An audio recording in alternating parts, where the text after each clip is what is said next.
Hello there folks, my name is Spoonks and welcome back to another episode of Box Office Chat. This is the show where I break down the top 5 domestic box office results, see where each movie landed, and see how each movie did, so let's get started.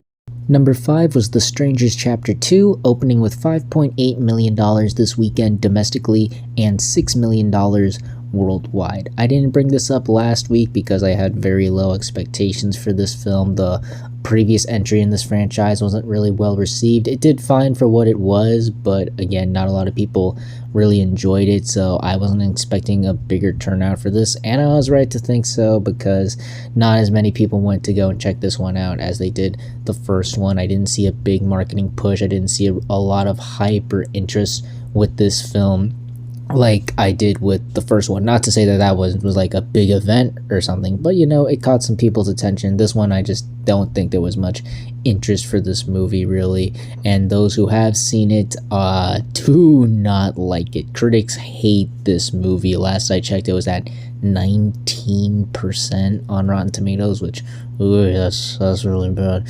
And on CinemaScore, audiences are not fans of it. It got a C- on CinemaScore. It's lower than all of the other Strangers films, and compared to other horror movies this year, the only one that's on par with is Him, and we all know how that movie's doing.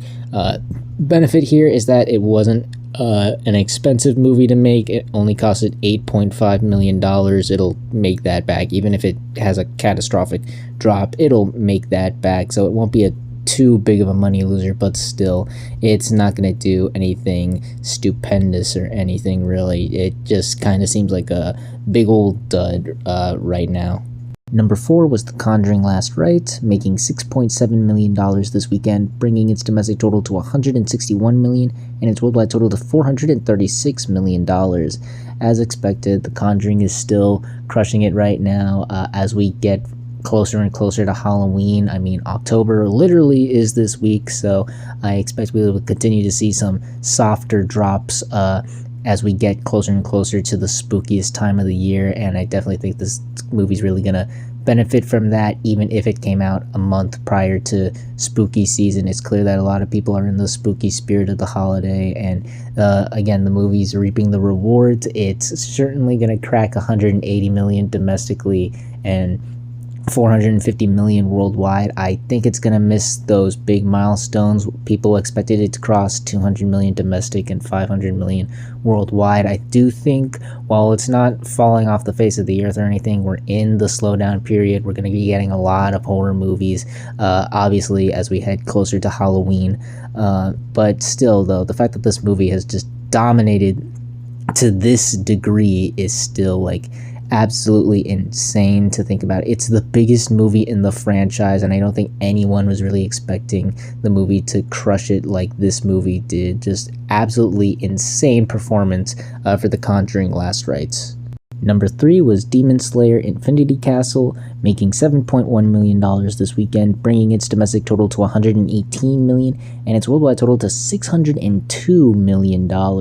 So again, it does show signs that this was very front-loaded. It had another steep drop, 59%. It's just the thing with these anime films. They crush it on their opening weekends, but they don't really like grab anyone else outside of the diehard fan base. But still, though, the fact that the movie is still in the top 3 and still pulling in some still respectable numbers, again, still the only animated film domestically to make 100 million over here, you know, it should get to 130 million domestically as well.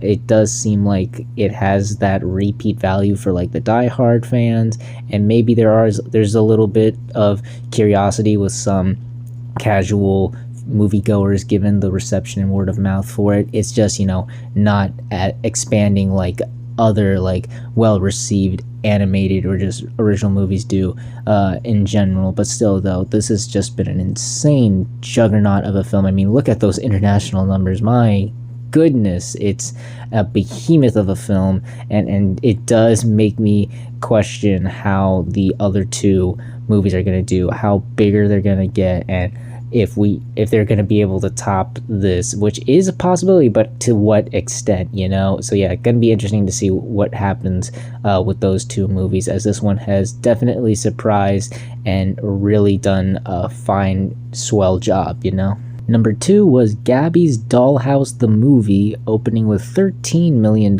this weekend domestically and $19 million worldwide. This is the 6th biggest opening for an animated movie this year.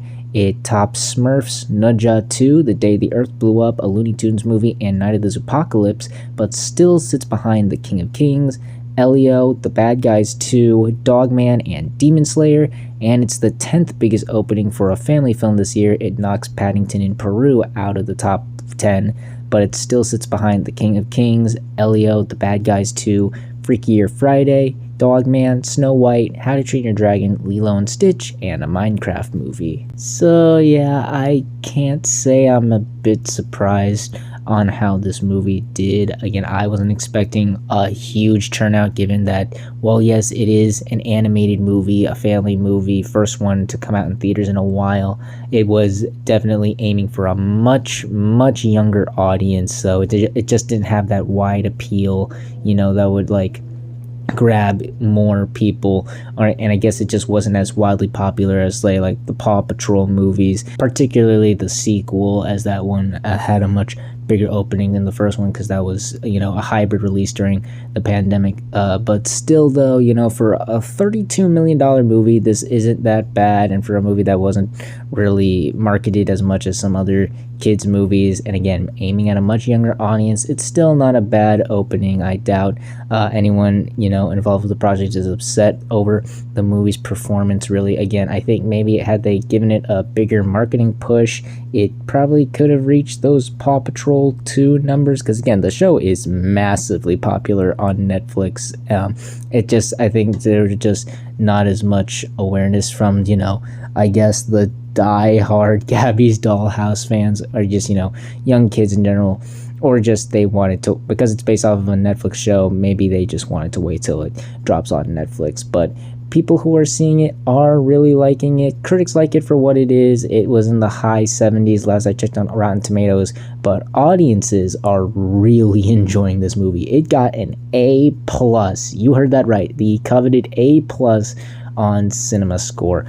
Only other family movie this year that it's on par with is The King of Kings.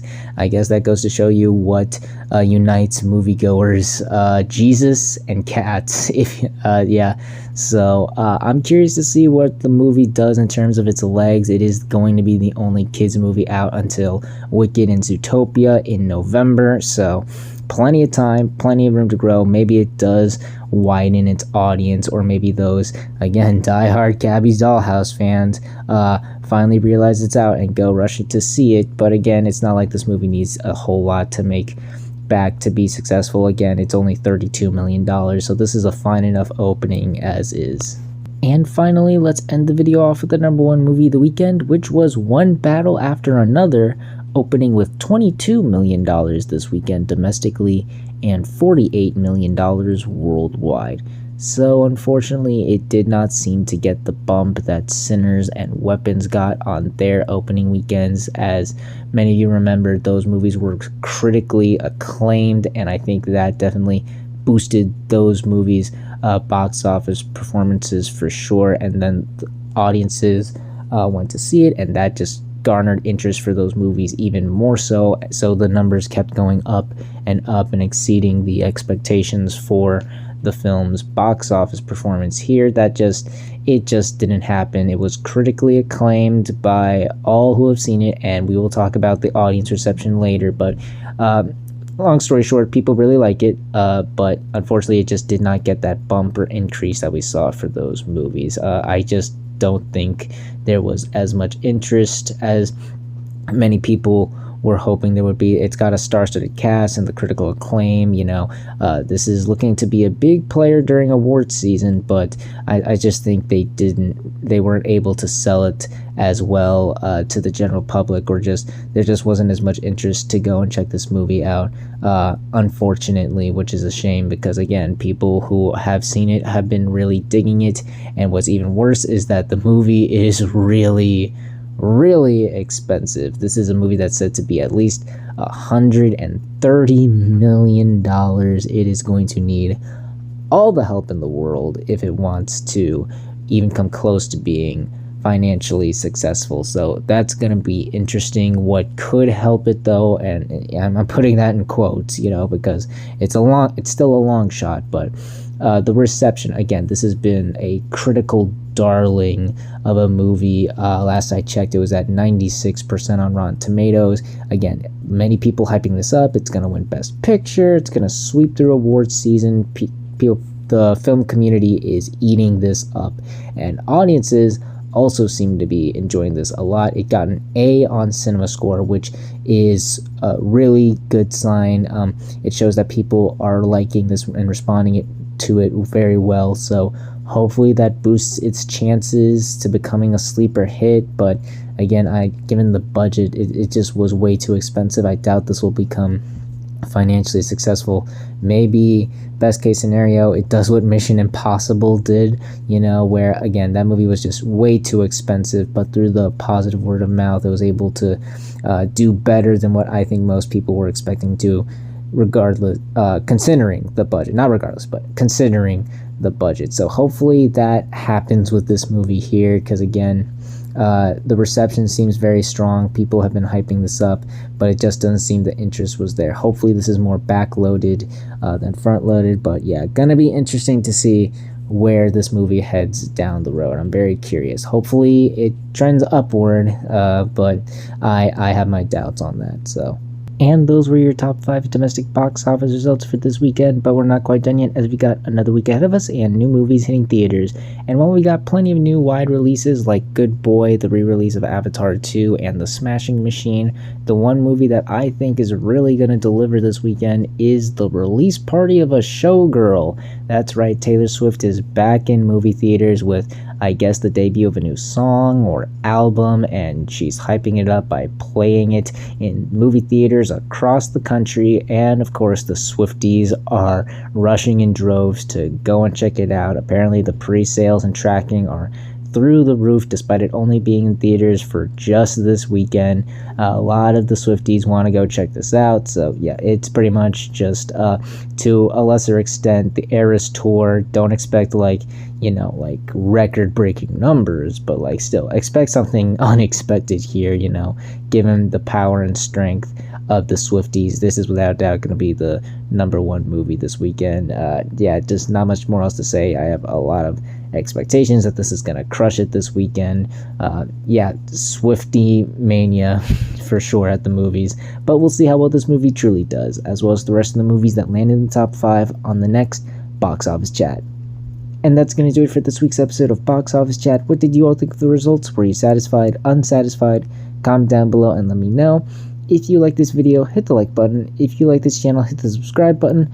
Follow me on all those social media links right there. And until next time, everyone, stay sharp.